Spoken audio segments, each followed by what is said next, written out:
Peter King, Mike Florio here on a Friday edition of the show that has just rocketed by. A quick game of which doesn't belong and why. Let's begin with young quarterbacks who are next in line for second contracts, although Kyler Murray has one more season of football before the window opens for him. Murray, Lamar Jackson, who still doesn't have his, and Baker Mayfield, who still doesn't have his. Which doesn't belong and why? Obviously, for timing, I would say Kyler Murray. But, Mike, I think all three of them, and I'm going to totally wimp out on this, I think all three of them need to show that they got to play better in the biggest games of the year. And, I mean, look at the way right now, when everybody said, oh, man, the Ravens got to sign Lamar Jackson. Well, I agree. They probably have to sign Lamar Jackson. But Lamar Jackson's played 4 playoff games. He's 1-3. He hasn't scored more than 20 points in any one of the games. And he's a 56% passer in those 4 games. So I would kind of like, before I signed a quarterback and paid him $43 million a year with heavy guarantees, I'd kind of like to see him, route somebody in a game that really means something in January. I'll say Jackson doesn't belong because obviously he's been a league MVP.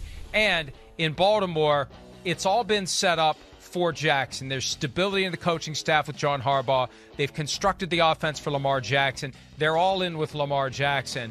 I think the worst thing that could have happened to the Ravens was Josh Allen doing the deal he did, because if I'm Lamar Jackson, who doesn't have an agent, I look at Josh Allen's deal and I say, can we just change the names on this and give me the same contract? And I don't think the Ravens would want to do it. I think that's been the impediment there. But he's the one who stands out as the guy who is the most accomplished, and the team has set everything up for him into the future.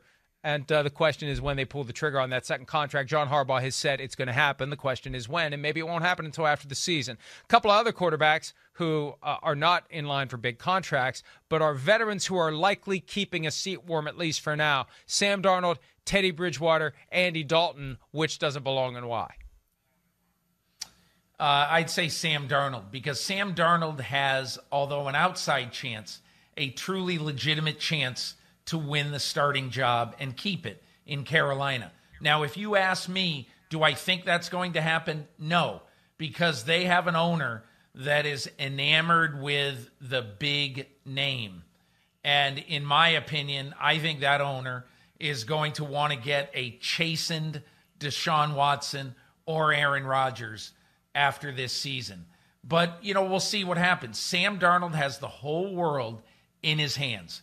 And if Sam Darnold, who was a little inaccurate when I saw him in Indiana, if Sam Darnold has a good year, he can keep the Wolves at bay, and he can win this job. I don't see any way that long-term Teddy Bridgewater or Andy Dalton win the jobs where they are.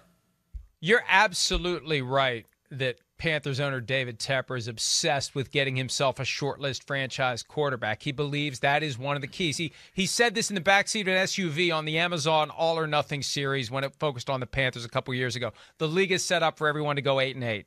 You push it in your favor with great coach, great GM, and great quarterback. And they're still trying to find great quarterback. But I'm going to say Teddy Bridgewater is the one that doesn't belong, and why? Because I think in Denver, the fact that he's won that job, the fact that he's there with George Payton, who was part of the brain trust in Minnesota that believed in him and was nurturing him and thought he was ready to explode in 2016 before that knee injury. I think that there's a chance Teddy does enough this year that they decide to keep Teddy Bridgewater as their quarterback next year and not automatically start fishing for Deshaun Watson or Aaron Rodgers or Russell Wilson, that Teddy may do enough that he could keep that job. All right, 3 coaches who have shown various levels of exasperation about anti-vaxxers in their midst. Mike Zimmer, Sean McDermott, Ron Rivera. Which doesn't belong and why?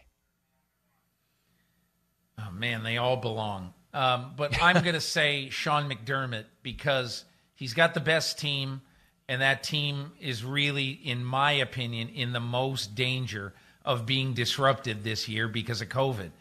And look, I understand that Kirk Cousins hasn't been vaccinated, so at any point he could get the disease or he could test positive and he could be out for 2 games. I get that. But there just seems to be this drumbeat that never ends in Buffalo. We'll see if they could make it end. But you already have the general manager of the team, as I said earlier in this show, saying we have no control over this. I mean, it's maddening for the Buffalo Bills, maddening for the head coach, for the general manager, to be this close to getting to a Super Bowl and having a virus and the handling of a virus possibly having a major effect on whether you get there. I'll say Rivera doesn't belong because I think he's the one of the three with the incentive and with the juice when it's time to cut the rosters from 80 to 53 on Tuesday to weed out as many of the anti-vaxxers as he reasonably can. Now, certain guys are going to be protected by virtue of the fact that they're star players like Montez Sweat, who said weeks ago that he wasn't going to get the vaccine. I don't know if he's changed his mind, but guys like that aren't going anywhere. But I think that Rivera will be the most motivated, even though it's technically against the rules. He's going to be the most motivated to use those roster cuts to increase his vaccination rate by weeding out the guys who won't do it. And also, I'm still astounded that players won't get vaccinated, especially when you're dealing with a former player who is probably still strong enough to put you through the wall if you wanted to do it. Not that we advocate or condone that approach, but there's an intimidation factor at play here, and it's just not working for Ron Rivera. Yeah, I think it's extraordinarily sad. And everybody talks about we're a family, we're together, we all for one for all. It's pretty hard to stand up in front of a team when you have multiple guys who, I don't know how many, 8, 10, 5, 3, I don't know, but who realize that if you get the disease, if their head coach gets the disease, he could be very, very seriously ill. And still they don't sacrifice for whatever their own situation is. They won't sacrifice because their coach is endangered. I just think that's the saddest story of all this, Mike. And even though Ron Rivera comes off as fairly mild-mannered in a public setting, I harken back to that All or Nothing series, and Amazon doesn't make that anymore. It was just an awesome look at a full season.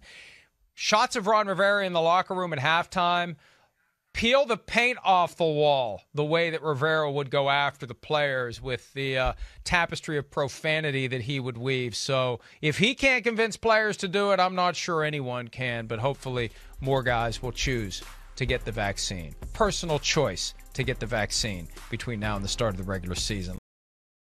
Hi, I'm Mike Tirico, and thanks for watching. Make sure to hit subscribe for the latest news and highlights from NBC Sports.